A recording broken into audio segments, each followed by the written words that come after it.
going back to that concept of the Judeo-Christian perspective on nature and how it needs to be tamed, controlled, feared. Even look at like old fairy tales. I mean, it just feels like there's this enemy. The nature is the enemy. It's almost synonymous with the devil itself sometimes. And you look at certain interpretations. This idea that when we became agrarian, the first agrarian civilizations, after we kind of came out of the trees and stopped the hunting and gathering, as soon as we started doing that, as soon as we took a step from that more free, living in harmony with the earth kind of lifestyle, however many thousands of years ago, the idea that all of a sudden, on these cow patties, these little species of delicious looking mushrooms sprout up is a really intriguing to me. It's like, and you I'm sure will have a much more well thought out perspective on this, but for me, it's like, it looks at, like, it feels like we took one big step away from probably something that was more of a living right with nature towards this agrarian kind of lifestyle. And the first thing that happens is it almost feels like nature kind of gives us this little SOS, little warning to kind of keep her in mind, as we're kind of plowing our fields and, starting to, raise livestock. It's like, well, now there's going to be this, this portal right back into the middle of what's most important that I'm going to send your way. Can you speak a little bit about that? I know that the psilocybin mushroom it shows up a lot in your work, and I would love to just hear your thoughts on why you think that showed up when it did, and what you think the significance of that was. Well, I think, I don't know. I mean, I think it was always there, right? These mushrooms were always there. Again, phylogenetically, mushrooms are old, compared to us. And they were around, and even psilocybin mushrooms were around, but they were probably in nature and not really noticed. Although, I don't know if you know the author, Stephen Herod Muner. Of course. Writes beautiful work and writes about how, psilocybin and other fungi in these pastoral ecosystems actually have a lot to do with regulating the way the ecosystem works. This goes back to the whole idea of these things are neurotransmitters, on the ecosystemic level. So it's not like they didn't have a function. But again, when we came along, and began to disturb landscapes and actually,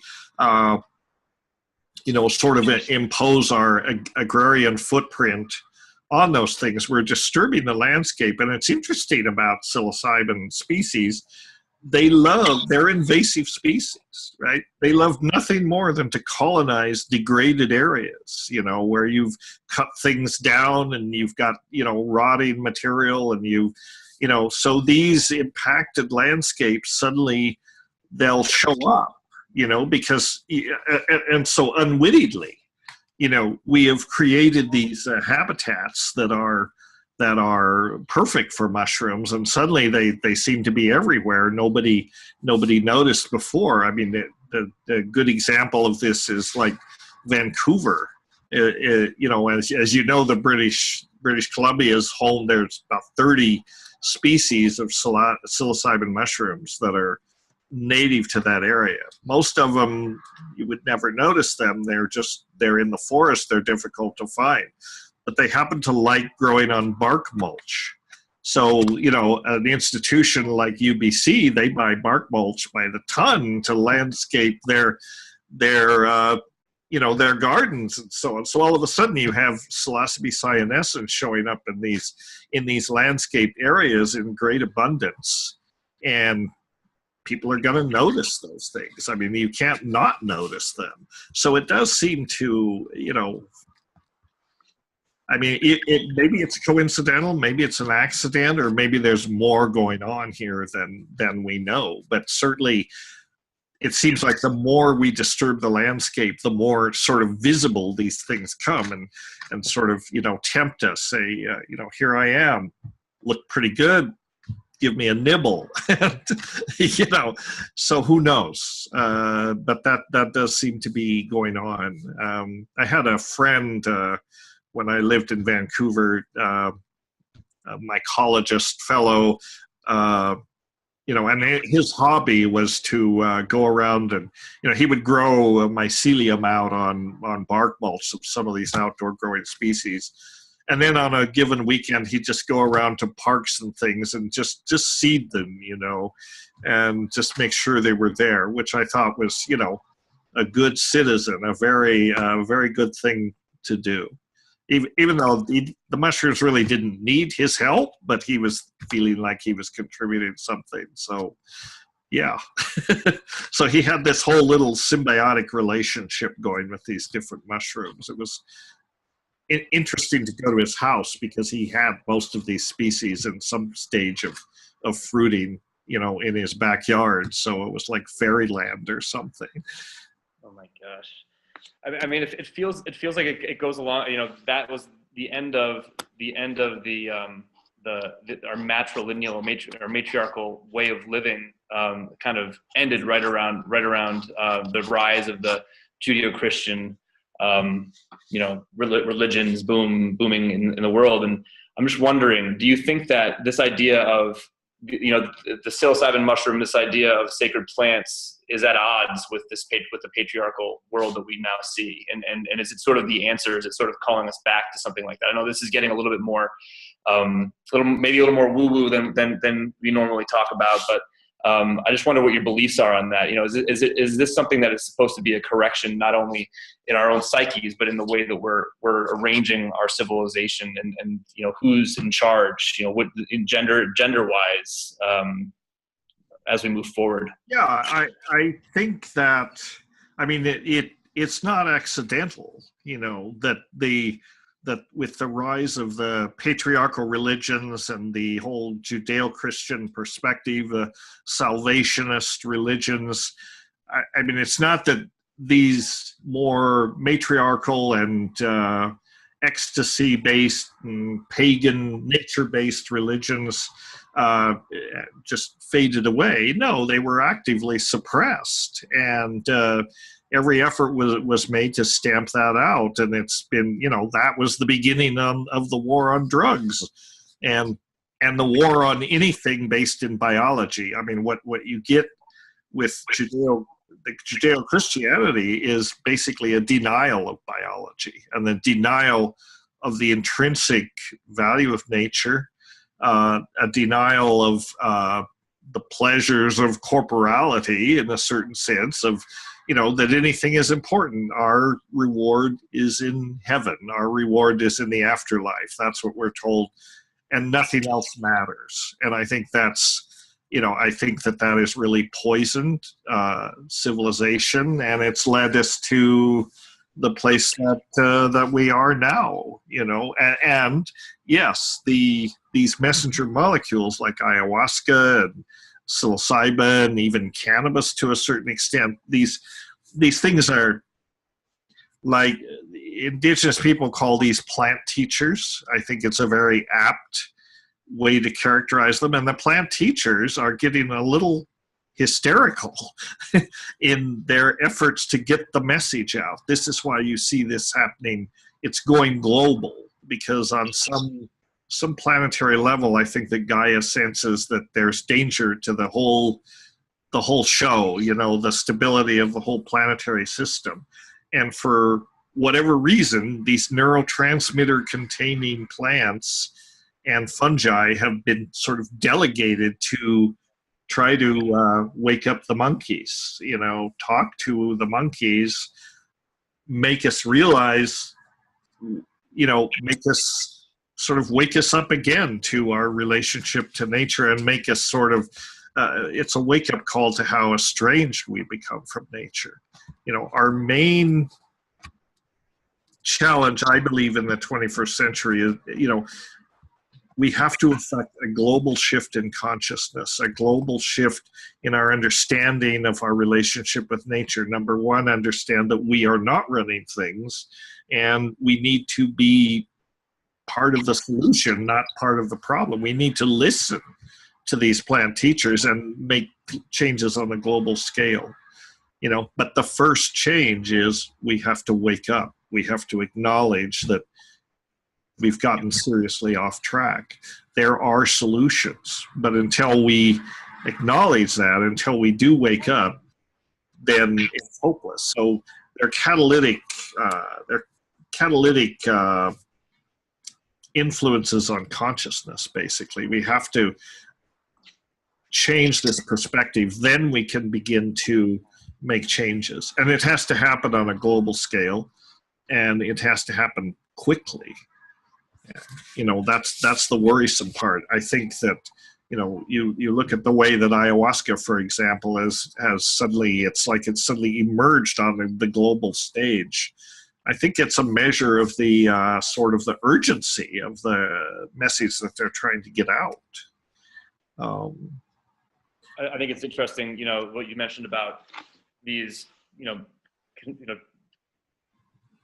Judeo-Christianity being centered on the afterlife. This is going to happen, you know, everything, you wait until the afterlife to get what you want, you know, to feel, you know, to reap the benefits of how you lived your life now. And then you have something like psilocybin, you have like, you know, Roland Griffiths at Johns Hopkins, helping people who are suffering from, quote unquote, we like to term end of life issues, which I think is kind of a cute way of saying people who just are scared shitless of what's going to happen next after not really having asked themselves a lot of questions about what this all means. You know, these plants are now being used to help people, you know, make a more peaceful transition, which I feel like, you know, is kind of a peek at what's possible and a peek at what's missing, you know, from our civilization right now. Being able to get sort of pull the veil back and see the mystery while you're still alive, and understand how important it is for you to act the right way now, not for something that's going to happen later, but for what's happening right now, you know, beneath the surface.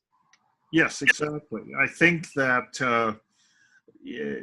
I think that things like psilocybin give people the chance to have a meaningful experience while you're still alive. I mean, I don't know if there's an afterlife or not. Maybe there is, maybe there isn't. But I think to put all your hopes on this is kind of a con game, you know, and, you know, you're supposed to have faith.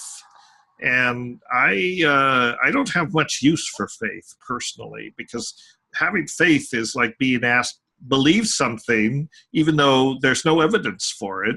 You just have to have faith. Well, I'm a scientist. I like evidence, and I think things should be questioned. And so, you know, and so I think the use of something like psilocybin to have these meaningful, call them mystical if you want, experience is very useful, because they remind people, again, of all these things we're talking about, you know, the limitations of our knowledge, and the fact that the world is far more mysterious and beautiful and amazing and sacred, actually, than we ever imagined, you know. And these are things that we need to experience in this life, you know, and hopefully not on our deathbed. I mean, if that's the only option, then experience on your deathbed. But the sooner one can come to that realization, the better, because then you have a chance to share that with other people.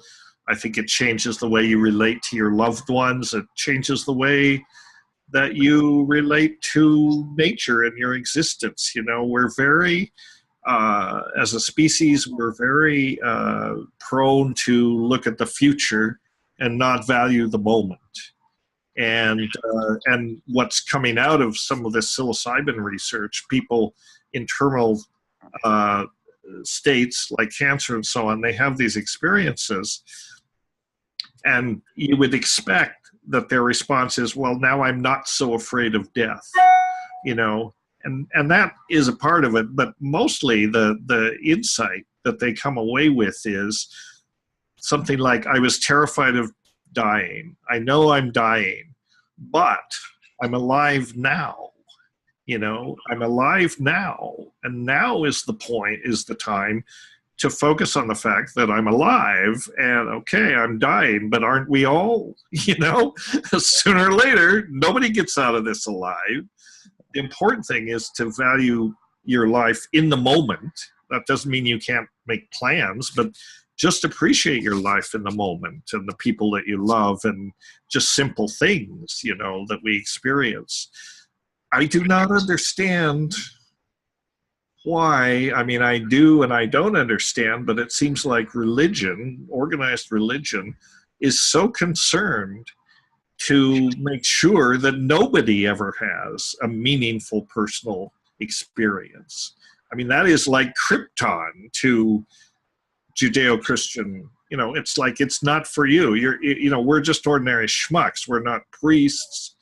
You know, we somehow don't qualify for that. And they do everything they can to hollow out the religion. It carries absolutely no spiritual punch at all that I can tell. It's long been turned into essentially a political organization.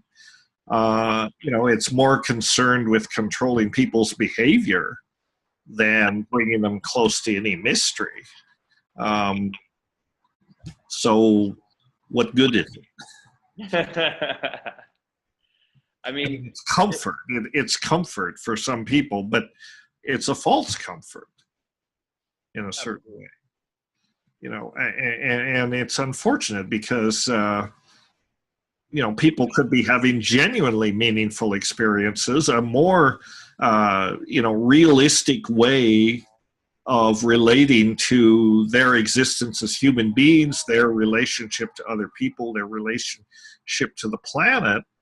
But because this Judeo-Christian perspective is so pervasive, and it now, completely saturates our society and our political system and everything else, so you can't have an honest conversation. I mean, if you say anything anti-religion, then you're stigmatized and shouted down. And yet, so we have to listen to clowns. Just take a look at the election. Anyway, sorry.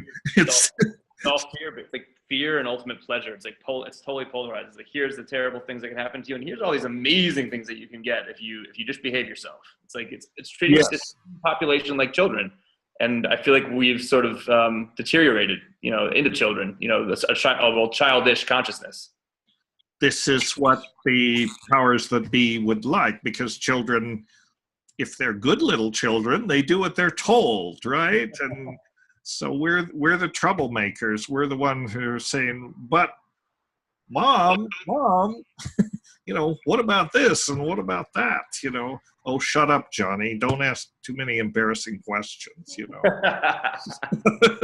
But I feel like, as inquiring minds, it's our job to ask questions, and it's our job to think for ourselves. And that's something that psychedelics encourage us to do. It's kind of the ultimate act in some way of independent thinking, because, when you take a psychedelic, you can read up on it, and you can become informed about it, and you can read other people's experiences, and that's all good. It's part of educating yourself.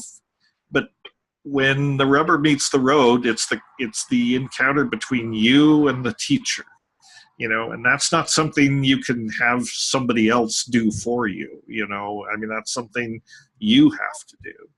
And so it's very liberating in that sense. It's a validation of the person and, your own ability to take this information in and make of it what you will. And this is not encouraged, by religion.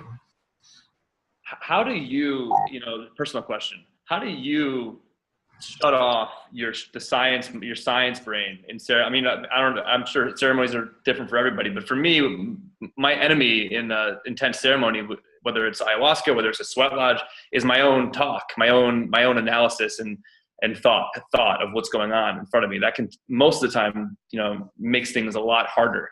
How do you as a scientist kind of turn that off and allow for that kind of blank slate, or the direct experience of what's going on around you in a ceremonial setting? Or do you not? Have you made peace with that?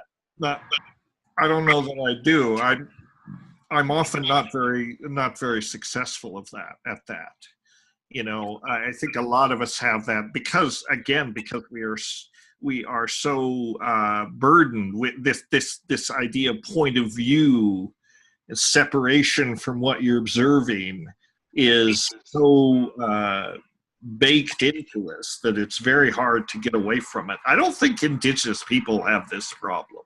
Yeah. I don't think that children have this problem. I mean, for one thing, they don't have literacy. And I think literacy, as wonderful as it is, gets in the way of direct perception in some ways. And so we have, and we're so bound into that idea that it's very hard to step outside it. Psychedelics let you do that temporarily, but even in those situations, you can't entirely let go of it. I think it's a matter of dose, partly. I mean, that's why the heroic dose, there's something to be said for that, so that you're just so completely gone that these artificial structures of perception go away and you're just, but that can be a pretty unsettling place to be. I don't take, absolutely heroic doses every time I take ayahuasca. I'm not brave enough to do that, frankly. But I do, and when it happens, it's a great gift, Then you have a trip where you say, yes, this is what I was hoping for. This is what I came for. That happens, I don't know, not reliably every time.